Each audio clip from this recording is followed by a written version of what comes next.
Audi et Porsche en F1, il n'y avait pas d'unanimité au début chez Volkswagen. Des voix s'étaient opposées au conseil d'administration du groupe. Ah, bon bah visiblement, ça s'est réglé tout ça. Nous avons certainement d'autres priorités stratégiques, explique Diaz en référence à l'évolution de l'industrie automobile qui se concentre davantage sur les véhicules électriques. Ce n'est pas nécessairement du sport auto, mais nos voitures doivent être techniquement à jour. Nous devons être capables de conduire de manière autonome. Nous avons besoin des capacités logicielles, nous avons besoin de batteries pour nos voitures. Nous avons assez à faire et nous n'avons pas vraiment besoin de faire de la Formule 1. Mais nos marques premium disent que c'est le levier le plus important pour augmenter la valeur de la marque et pouvoir justifier un peu plus leur voiture en termes de prix.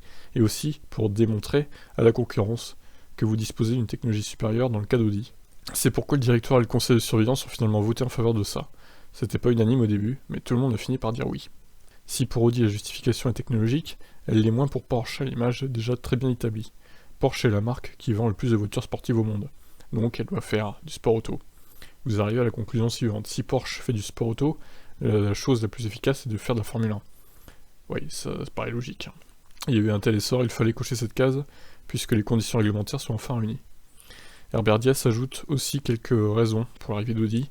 Audi est une marque beaucoup plus faible que Porsche, elle ne peut pas exiger un prix aussi élevé pour ses voitures.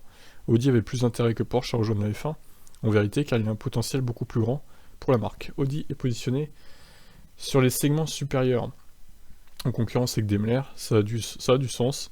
Audi rapporte également 4 ou 5 milliards par an à Wolfsburg, le siège du groupe, et elle en transférera plus avec la Formule 1 que sans. Alors vous êtes simplement à court d'arguments pour leur dire non. Vous pouvez dire mais je ne crois pas à la Formule 1. Il y a de bons arguments qui disent que la Formule 1 va se développer même à l'avenir. Pourquoi devriez-vous restreindre nos marques si elles peuvent générer ensuite plus d'argent? Voilà, donc comment il les a convaincus en gros. Herbert Diess, je pense que c'est une bonne chose que le groupe Volkswagen rejoigne la Formule 1. Même si on aurait aimé qu'il y ait 4 voitures en plus. Enfin, oui, si, 4 voitures, 2 écuries, donc 4 voitures en plus. Et là, ça aurait été magnifique. Malheureusement, ça sera pas le cas. Et a priori, Audi va racheter une des équipes en place.